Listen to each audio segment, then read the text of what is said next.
Captain Marcus Reynolds has spent years perfecting his craft, logging thousands of flight hours and mastering the skies. But before he even steps into the cockpit, one thing stands in his way: doubt. Passengers mistake him for a baggage handler. Security questions if he belongs. Even his own co-pilot hesitates. But when a powerful storm threatens Flight 227, and the turbulence pushes both the plane and its passengers to the edge of fear, one question remains. Will they trust the man flying the plane when it matters most? This is more than just a flight, it's a test of perception, skill, and the battle between expectation and reality. Before we take off, tell us where in the world are you watching from? And if you love gripping, thought-provoking stories, subscribe now so you never miss the next one. Marcus Reynolds adjusted his crisp navy blue uniform, the 4 golden stripes on his shoulders a quiet declaration of his rank. He had walked through countless airports, prepared for countless flights. Yet today, as he stepped through the bustling JFK terminal, he felt the weight of a familiar stare. It came from a middle-aged businessman in a tailored gray suit, standing near the baggage drop-off. The man squinted, then waved Marcus over. "Excuse me," the man said, pointing at his luggage. "Can you get these onto the cart?" Marcus had seen this scenario play out too many times to be surprised. He let out a slow breath, forcing a polite smile. "I'm afraid that's not my job." The businessman frowned, barely listening. "Come on, don't make this difficult." Marcus chuckled under his breath. "Sir, I have a flight to catch." The businessman scoffed but turned away, mumbling something about lazy workers. Marcus ignored him. He had bigger things to focus on. As he approached the employee entrance, a young security officer stepped forward. "Sir, this is a restricted area." Marcus held up his airline-issued ID. "Captain Marcus Reynolds, Flight 227 to London." The officer barely glanced at the ID before shaking his head. "You need to use the employee entrance for baggage staff." A flicker of irritation crossed Marcus's face. "I am not baggage staff." The officer hesitated. The ID was real, but the idea of a black pilot seemed off. He motioned for another guard. They whispered for a moment before reluctantly waving Marcus through. Inside, the familiar sights of the airport crew bustled around him, but the microaggressions didn't stop. "Parking for taxi drivers is on the other side," an airline staffer said as Marcus walked past. Marcus exhaled sharply. "Good to know. But I'm not a taxi driver." Reaching the flight crew lounge, Marcus spotted his co-pilot, Richard Holt, a younger, clean-cut white man who had been with the airline for only a few years. When Richard saw Marcus, he blinked in confusion. "You're Captain Reynolds?" Marcus suppressed an eye roll. "That's me." Richard hesitated before forcing a smile. "Oh, welcome aboard." Marcus didn't need to be a mind reader to sense the discomfort. He had flown with men like Richard before, pilots who, despite their training, carried silent doubts about flying alongside him. But doubt was like turbulence, expected, inevitable, and something he had learned to navigate. As they walked toward the aircraft, Richard pulled out his phone. "I just need to make a quick call," he muttered. Marcus pretended not to hear. He had a good guess who Richard was calling. Stepping onto the plane, Marcus felt a shift in energy. The flight attendants, mostly used to seeing white male pilots, did quick double takes. One young stewardess even gasped, whispering, "I thought he was a passenger." Marcus smiled tightly, nodding as he made his way to the cockpit. But as he reached the door, a woman in first class spoke up. "Excuse me," she said, voice tinged with nervousness. "Are you supposed to be in there?" Marcus turned slowly. "Yes," he said evenly. "I am." The woman bit her lip, watching him disappear into the cockpit. Minutes later, as passengers settled into their seats, whispers started to spread. Some were confused. Some were skeptical. And some, whether they would admit it or not, felt a sinking fear they couldn't quite explain. The flight was scheduled for takeoff in 20 minutes. But long before the plane even left the ground, the real turbulence had already begun. Inside the cockpit, Marcus settled into a seat, adjusting the controls with practiced ease. The instrument panel glowed with the familiar soft blue of the avionics system, a comforting sight. He had flown this route dozens of times, but today he could feel the tension creeping in, not from the sky, but from the people around him. Richard sat beside him, posture stiff, fingers drumming absently on the throttle lever. He hadn't said much since they boarded, aside from the standard pre-flight checks. But Marcus could sense the unease radiating from his co-pilot. "You good, Holt?" Marcus asked, his voice calm. Richard cleared his throat. Yeah, of course. Just wasn't expecting a new captain today." Marcus gave a knowing smile. "I've been flying for 15 years. Trust me, we'll get there in one piece." Richard chuckled awkwardly, but his fingers still tapped against the controls. As Marcus prepared to make the pre-flight announcement, a soft chime from the overhead speaker interrupted him. "Captain, we have a passenger request." He pressed the intercom. "Go ahead." The voice of a lead flight attendant, Karen, came through with hesitation. "A first-class passenger is asking if he can speak with the pilot before takeoff." Marcus exhaled through his nose. He didn't need to ask why. "Let me guess," Marcus said, lowering his voice. "Middle-aged guy, gray suit, looks like he owns a yacht?" Karen's silence was confirmation enough. Richard let out a small laugh, as if relieved that Marcus acknowledged the situation. "You don't have to deal with that, you know," Richard muttered. "We can just tell him no." But Marcus had played this game before. If he ignored it, the rumors would spread through the cabin like wildfire. If he confronted it head-on, he could shut it down before takeoff. "Let him in," Marcus said. A moment later, the cockpit door opened, and the businessman, the same one who had mistaken Marcus for a baggage handler, stepped inside. His name tag read Gregory Langston. Langston froze for a fraction of a second as he saw Marcus in the captain's seat. His eyes flicked to Richard, then back again. "You're the pilot?" he blurted. Marcus turned in his chair, folding his hands. "That's right, Captain Reynolds." Langston hesitated. His lips parted as if he wanted to say something, but then he forced a smile. "I just wanted to check in. I fly this route often. Usually, Captain Mills or Captain Foster is on duty." Marcus tilted his head. "They have the day off. Anything else I can do for you, Mr. Langston?" Langston opened his mouth, then closed it. Finally, he let out a nervous chuckle. No. Just wanted to say hello," he said, backing toward the door. As soon as the door shut, Richard shook his head. "Unbelievable," he muttered. Marcus smiled, but there was little humor in it. "You get used to it," he said, flipping a switch on the control panel. But he never got used to it. Not really. At cruising altitude, the flight was smooth, the sky clear. But down in the cabin, murmurs had begun. A passenger leaned over to his wife. "Did you hear?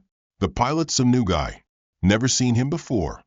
A woman in row 7 whispered, "I thought pilots needed more experience before flying international." Langston, back in first class, sipped his champagne but kept stealing glances at the cockpit door. But not everyone on board was whispering in doubt. In economy class, a young black boy, no older than 10, sat by the window, watching the clouds roll by. He turned to his mother, eyes wide with excitement. "Mom," he said, "did you see the pilot? He looks like me." His mother smiled, brushing a hand over his hair. "That's right, baby. He does." And while whispers of doubt spread in some corners of the plane, in that small moment, Marcus had already changed one life forever. The real turbulence hadn't hit yet. But when it did, the question wasn't whether Marcus could handle it. The question was whether the passengers would trust him when they needed him the most. The hum of the engines filled the cockpit as Marcus monitored the instruments. Outside, the vast Atlantic stretched endlessly beneath them, the sky ahead smooth and clear. But despite the calm flight conditions, tension simmered just beneath the surface, both inside the cockpit and in the cabin. Richard, still unusually quiet, kept glancing at Marcus between status checks. Marcus had seen this before: the silent questioning, the cautious hesitation. It wasn't new. "You keep looking at me like I'm going to forget which button does what," Marcus said without looking up. Richard stiffened. "What?" "No, it's not," he sighed. "Look, it's just unexpected. I mean, I haven't flown with you before, and," well, Marcus let the silence stretch, watching Richard struggle to find the right words. "And you've never flown with a black captain before," Marcus finished for him. Richard winced. "That's not what I meant." Marcus gave a slow nod, then turned back to his controls. "Maybe not. But it's what you're thinking." Richard shifted uncomfortably, but before he could respond, the intercom chimed. "Captain, we have a situation in first class." Marcus pressed the response button. "Go ahead." Karen's voice came through, carefully measured. "A passenger is demanding to speak with you again, Mr. Langston." Marcus sighed. "What now?" "He's asking if he can see the flight logs. He says he has a right to know how many hours you've flown." Richard let out a low whistle. "You've got to be kidding me." Marcus shook his head. "Put him on the intercom." A brief silence. Then Langston's voice came through the speaker, filled with forced politeness. "Captain Reynolds, I apologize if I seemed concerned earlier. I just think transparency is important. A long-haul flight like this, well, passengers should feel confident in their pilot's experience." Marcus's grip tightened around the intercom switch. "Mr. Langston, I have over 15 years of experience and more than 8,000 flight hours. I am fully certified and more than qualified to fly this aircraft." There was an awkward pause. "Right. Of course," Langston finally said. "I just thought it was fair to ask." The intercom cut off. Richard exhaled. "I can't believe that guy." Marcus leaned back in his seat. "Believe it. This isn't the first time. And it won't be the last." Langston sat back, arms crossed, as murmurs continued around him. "Did you hear what he asked?" a woman whispered to her husband. The pilot seemed defensive, another passenger murmured. Langston shook his head. "It's a simple question," he muttered. "If he's qualified, why not just say so?" Nearby, an older woman with silver hair and a quiet dignity spoke up. "I flew with the Tuskegee Airmen when I was a nurse in the war," she said. "Best pilots I ever knew. If you want to talk about qualifications, son, I'd take them over any of these young boys flying today." Langston pursed his lips, but said nothing. A row behind them, the young black boy who had admired Marcus earlier was still listening. He tugged his mother's sleeve. "Why don't they believe in him?" His mother gave him a sad smile. "Some people only trust what they're used to seeing, baby." Back in the cockpit, Marcus and Richard ran routine checks. But as Marcus scanned the radar, his brow furrowed. A large weather system had formed ahead, one that wasn't in the earlier forecast. The green and yellow patches on the screen suggested heavy turbulence, possibly a storm. Where did that come from? Richard muttered. Marcus switched to the long-range forecast. "Looks like it developed fast. We might have to adjust course." A sudden jolt rocked the plane. Passengers gasped. Overhead bins rattled. Karen's voice came over the intercom. "Captain, we just hit some unexpected turbulence. Passengers are getting nervous." Marcus tightened his grip on the controls. "Tell them it's under control. We're adjusting." He turned to Richard. "We'll reroute slightly south. Should avoid the worst of it." Richard nodded, flipping switches. But as he did, Marcus caught something in his co-pilot's expression. Doubt. Not about the turbulence, but about him. Marcus inhaled slowly. This flight wasn't just about proving his skill in the air. It was about proving it to the people who should have never doubted him in the first place. The real storm hadn't hit yet, but it was coming. The aircraft trembled again as another burst of turbulence struck. Overhead compartments rattled, and the seatbelt signs flickered ominously. A nervous murmur spread through the cabin. In the cockpit, Marcus remained steady, his hands firm on the controls. He had seen storms like this before, ones that appeared suddenly, their intensity misjudged by early forecasts. But storms didn't concern him. What did concern him was the tension thickening inside the plane. "We'll divert 10 degrees south," Marcus said, adjusting their course. "That should take us around the worst of it." Richard hesitated before nodding. That makes sense. But his voice lacked conviction. Marcus didn't call it out. There was no time for that. The intercom crackled. Karen's voice came through, softer this time, a hint of concern laced in her tone. "Captain, we've got some restless passengers. Some are panicking a little." Marcus exhaled. Of course they are. Let them know we're in control, he said. This is standard turbulence. There's nothing to worry about. Karen relayed the message, but the murmurs didn't stop.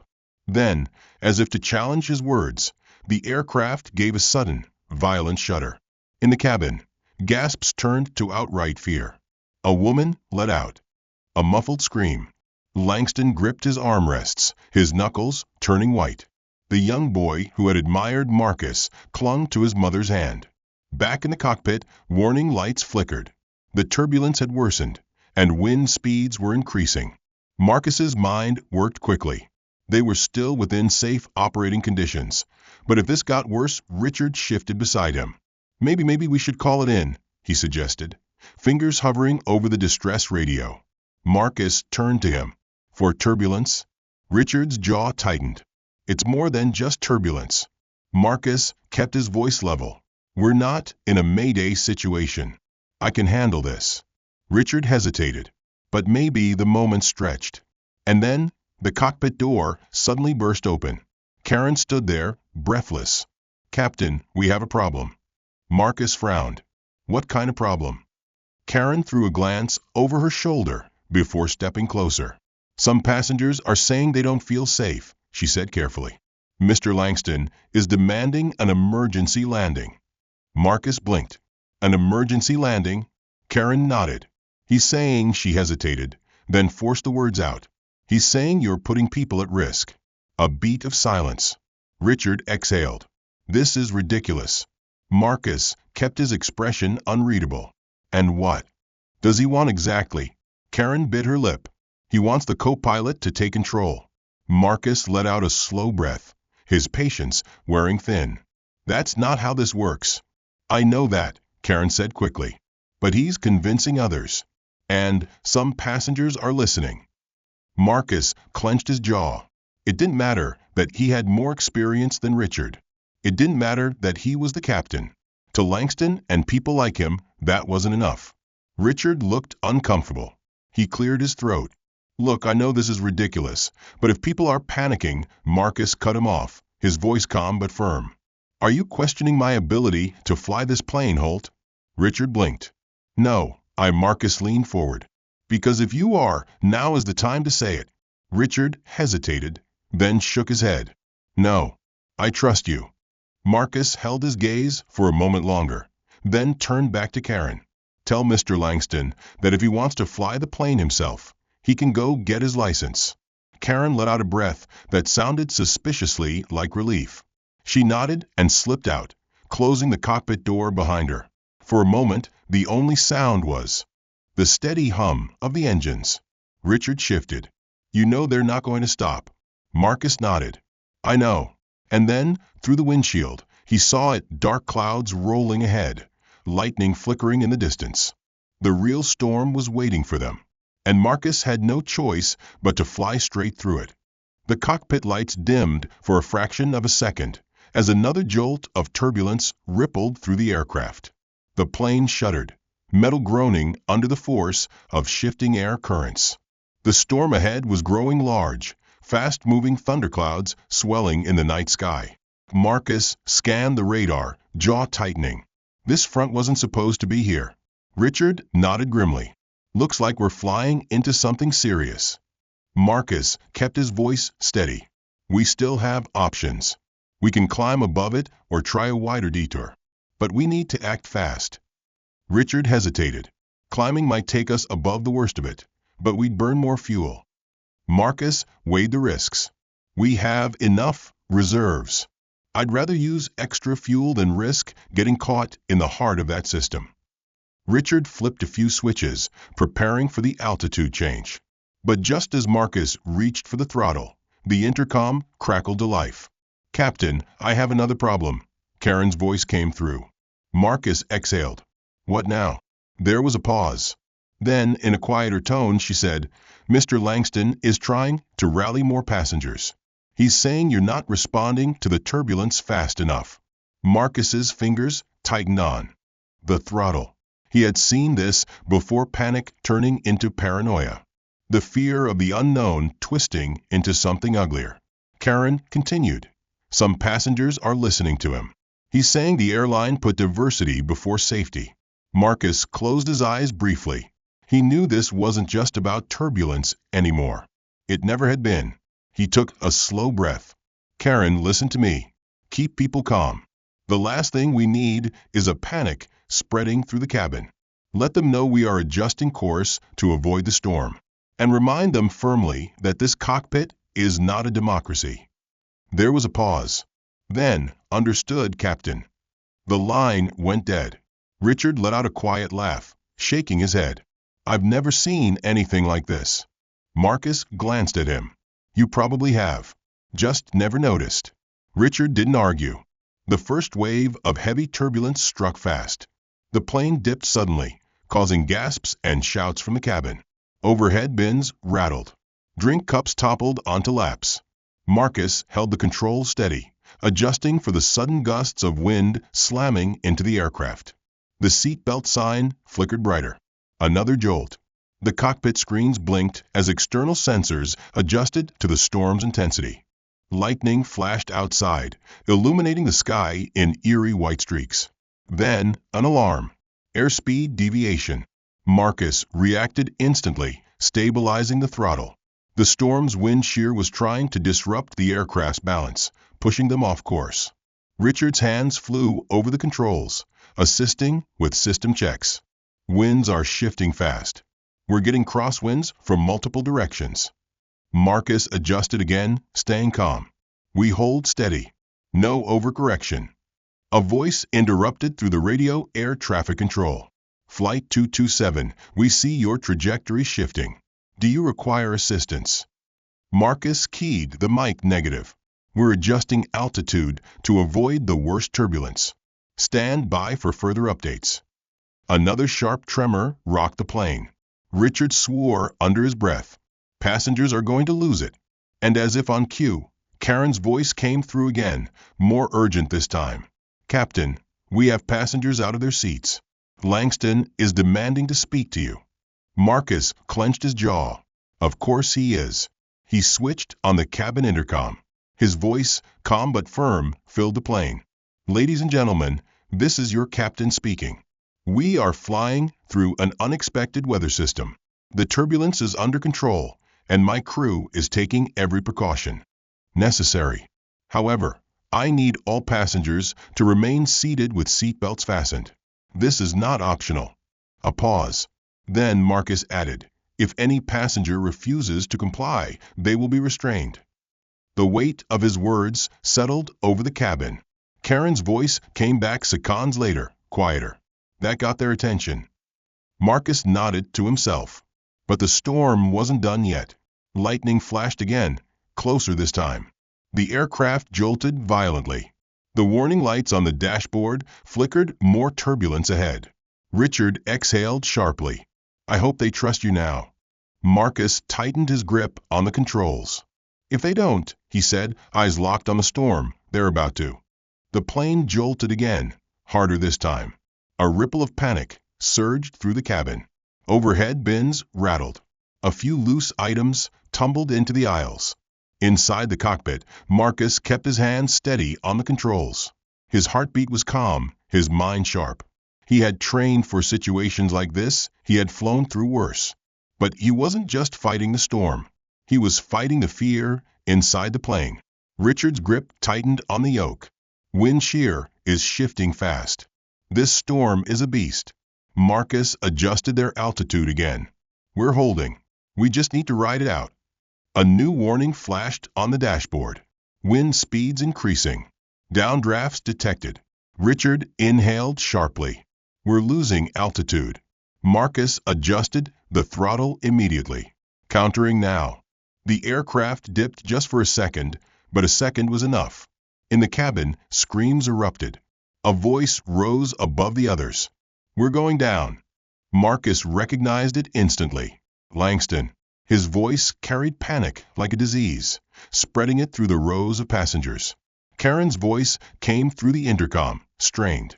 Captain, people are trying to leave their seats, some are crying. Langston's making it worse. Marcus clenched his jaw. This man again. He didn't have time for this. He pressed the cabin intercom button. "Passengers, this is your captain speaking." The cabin fell into a tense silence. Marcus's voice remained calm but firm. "We are experiencing turbulence, but the aircraft is stable. I repeat, the aircraft is stable. My crew and I are in full control." He let that sink in before continuing. "I understand that some of you are afraid. That's natural. But let me be clear, fear is not what flies this plane. Skill does." A pause. Then, with an edge of finality, he said, "I need you to trust me." For a moment, there was nothing but the steady hum of the engines. Then Karen's voice came through, quieter this time. "I think that helped. People are settling." Marcus exhaled, just as another violent gust rocked the plane. Richard muttered under his breath, "Hell of a time to prove yourself to a plane full of skeptics." Marcus's expression remained unreadable. "They don't have to like me." His hands tightened on the controls. "They just have to land in one piece." Meanwhile, in first class, Langston was seething. "That's it," he hissed. "That's all he has to say." A man across the aisle turned to him. "He's the captain. What do you expect?" Langston scoffed. "I expect someone more qualified. Someone who doesn't just talk about controls, someone who has it." The older woman who had flown with the Tuskegee Airmen gave him a long, hard look. "I've heard a lot of men doubt good pilots," she said, voice steady. "Funny how they only seem to do it when the pilot doesn't look like them." Langston's face burned red, but he said nothing. The young black boy a few rows away was still watching wide-eyed. He whispered to his mother, "He doesn't trust the pilot." His mother squeezed his hand. "Then he's a fool." Back in the cockpit, the storm had reached its peak. Marcus saw it in the radar turbulence levels flashing red. They had two choices: try to climb above it or stay the course and push through. Richard glanced at him. "We go higher?" Marcus calculated quickly. "No. We keep our altitude. The storm's breaking apart ahead. We push through, stay steady." Richard nodded. "I'm with you." Marcus made small, precise adjustments to the controls. The aircraft groaned, but obeyed. The turbulence began to ease. Lightning still flashed, but the worst was behind them. The storm was finally fading. Richard let out a breath. "We made it." Marcus nodded. "Yeah." Then, after a beat, and they never had a reason to doubt that.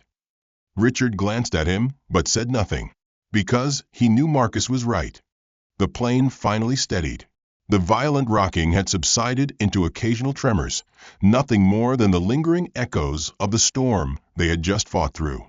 The tension in the cockpit eased slightly, but Marcus knew just because the turbulence had passed didn't mean the real storm was over. Richard wiped a hand down his face. "I can't believe we just flew through that." Marcus exhaled. "We didn't have a choice." The intercom crackled. Karen's voice was calmer this time. "Captain, the cabin is finally settling down. Some passengers are still shaken, but it's better." Marcus nodded to himself. "Good." Then she hesitated. "One thing, though, Langston is still stirring trouble." Of course he was. Marcus sighed. "What now?" "He's saying we should have turned back. That this was reckless." She paused. "And he's demanding to know if the co-pilot took over during the worst of it." Marcus clenched his jaw. He didn't need to ask what Langston was implying. Richard let out a short laugh, shaking his head. "This guy really doesn't quit." Marcus turned to him. "You want to handle him?" Richard blinked. "What?"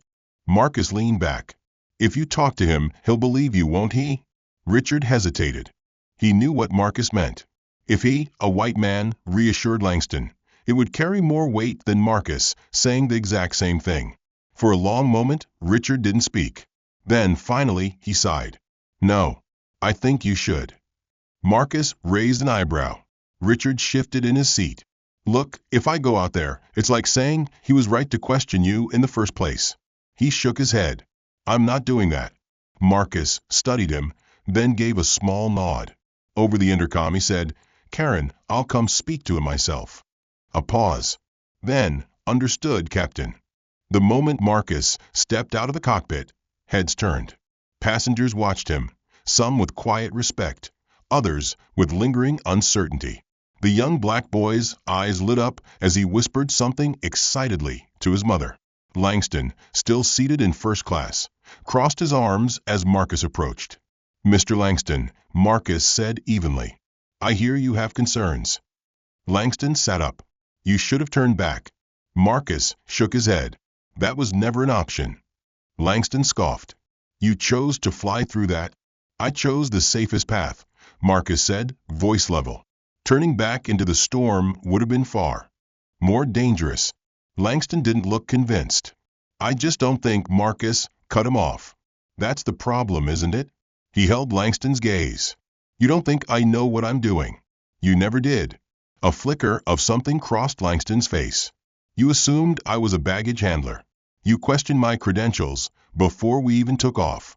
And when the turbulence hit, you didn't doubt the storm, you doubted me." Langston opened his mouth, but Marcus wasn't finished. "You weren't afraid of the flight, Mr. Langston. You were afraid of who was flying it." Silence. Around them, passengers listened, some nodding. Even Karen, standing nearby, looked quietly satisfied. Langston swallowed. I didn't mean." Marcus didn't need an apology. He had already won. He stepped back. "Take your seat, Mr. Langston. The flight is under control." Then, without another word, he turned and walked back to the cockpit. As Marcus disappeared behind the cockpit door, Langston sat frozen. He looked around.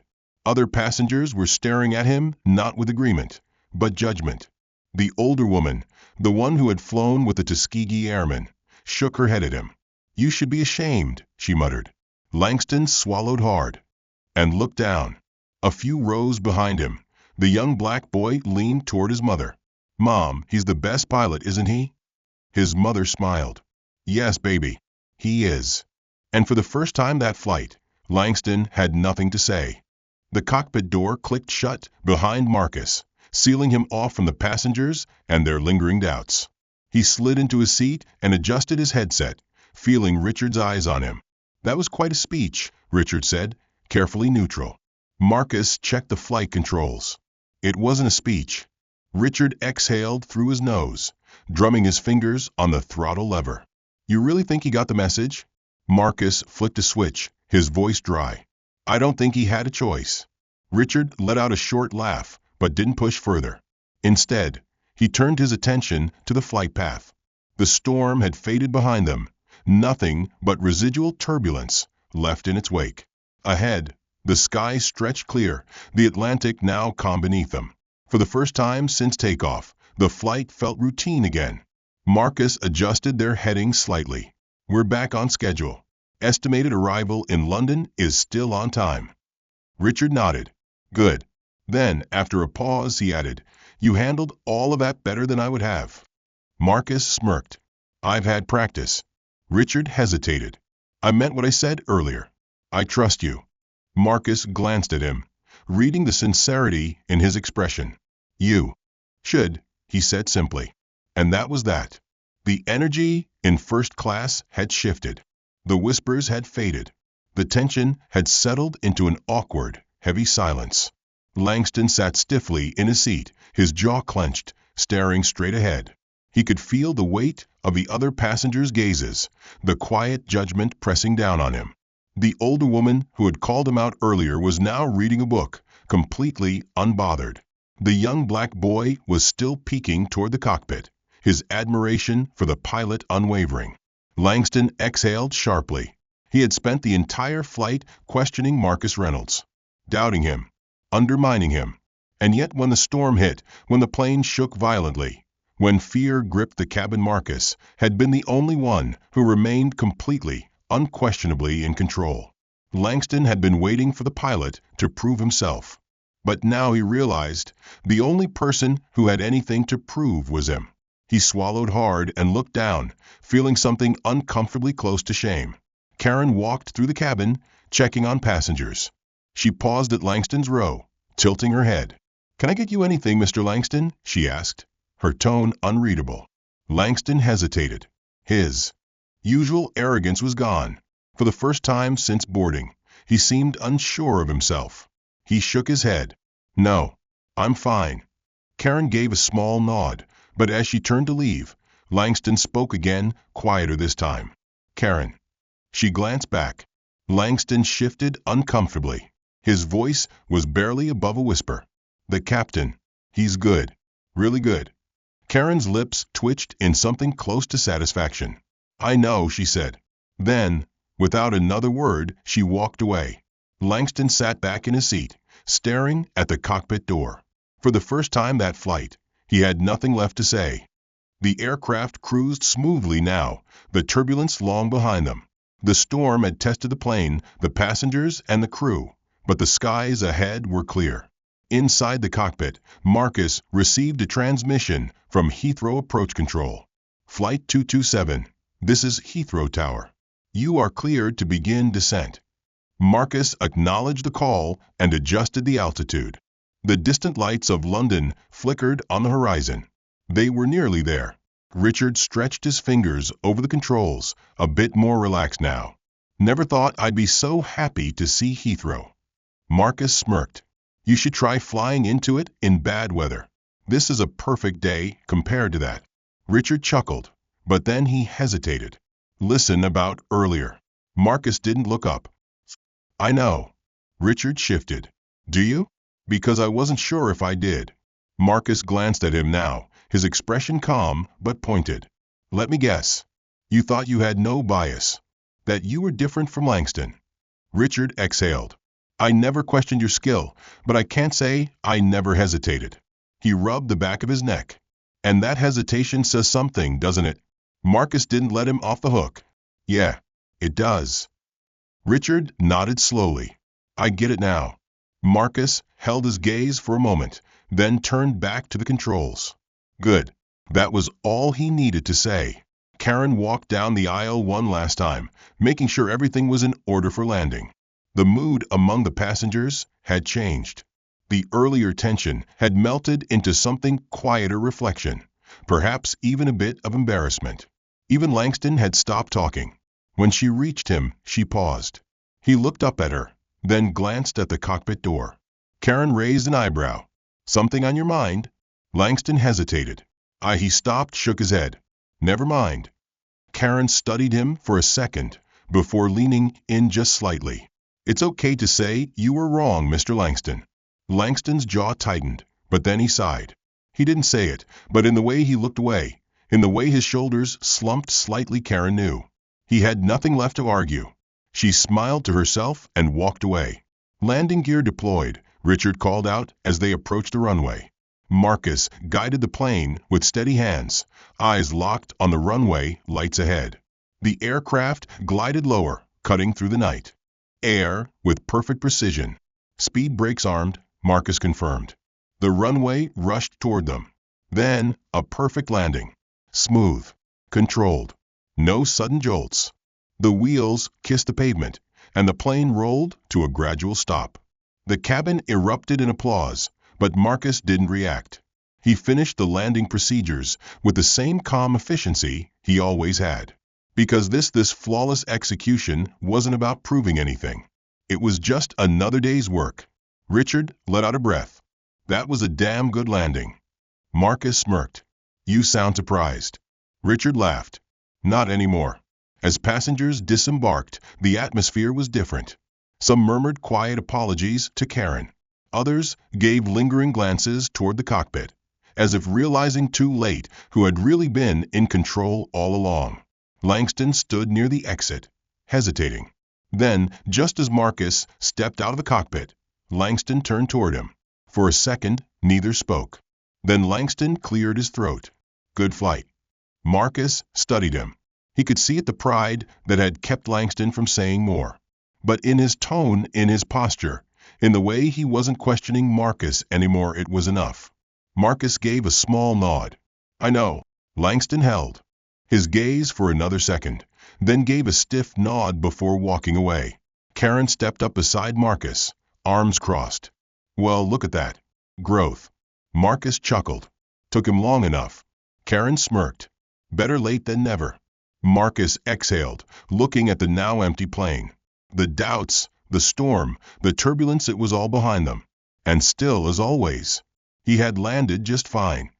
The last of the passengers had disembarked, leaving the aircraft quiet. The once tense flight was now just an empty cabin, filled with nothing but the lingering hum of cooling engines and the faint scent of recycled air. Marcus stood near the cockpit, arms crossed, watching as the cleaning crew moved in. Richard stood beside him, hands in his pockets, still absorbing everything that had happened. "Well," Richard said, breaking the silence, "I think that's the most eventful flight I've ever had." Marcus smirked. "That's because you weren't the one people thought shouldn't be flying it." Richard exhaled, shaking his head. "You really put up with every time?" Marcus glanced at him. "More than you'd think. Less than I used to." Richard was quiet for a moment, then said, "For what it's worth, I'll notice it more now." Marcus studied him, saw the sincerity in his face, and gave a small nod. "That's a start." As Marcus stepped out of the jet bridge, he saw Karen waiting for him. She had her arms folded and a smirk tugging at her lips. "Look at you," she teased. "Surviving storms, silencing skeptics. Just another day at the office, huh?" Marcus chuckled. "You know, me." She tilted her head. "So what now?" Marcus glanced back at the plane.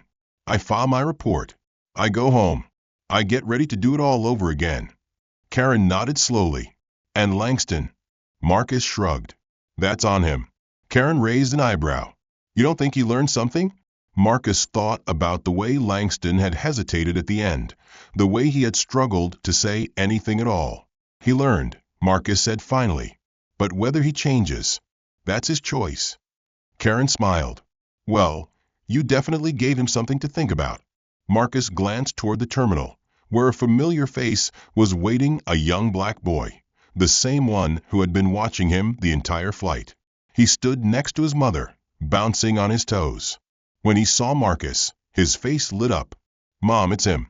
Marcus approached, and the boy practically vibrated with excitement. "Captain Reynolds," the boy blurted. "I knew you could do it." Marcus grinned. "I appreciate that." The boy beamed. "I want to be a pilot too." His mother laughed softly, resting a hand on her son's shoulder. "He hasn't stopped talking about you since we landed." Marcus crouched slightly to meet the boy's gaze. "You want to be a pilot?" The boy nodded eagerly.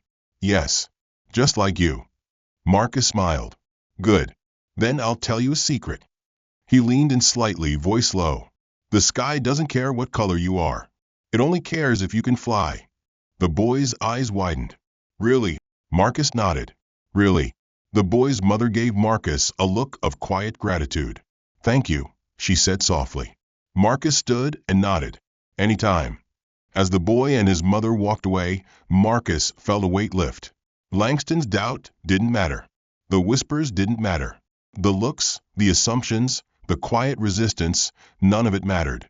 Because that boy had seen him. And now, someone else would believe they belonged in the sky too. Karen nudged him. "See? You made an impression." Marcus exhaled, watching the boy disappear into the crowd. Maybe that's the only one that ever really matters. And with that, Captain Marcus Reynolds picked up his flight bag, adjusted his uniform, and walked toward his next journey. Because the sky was waiting, and so was the next flight.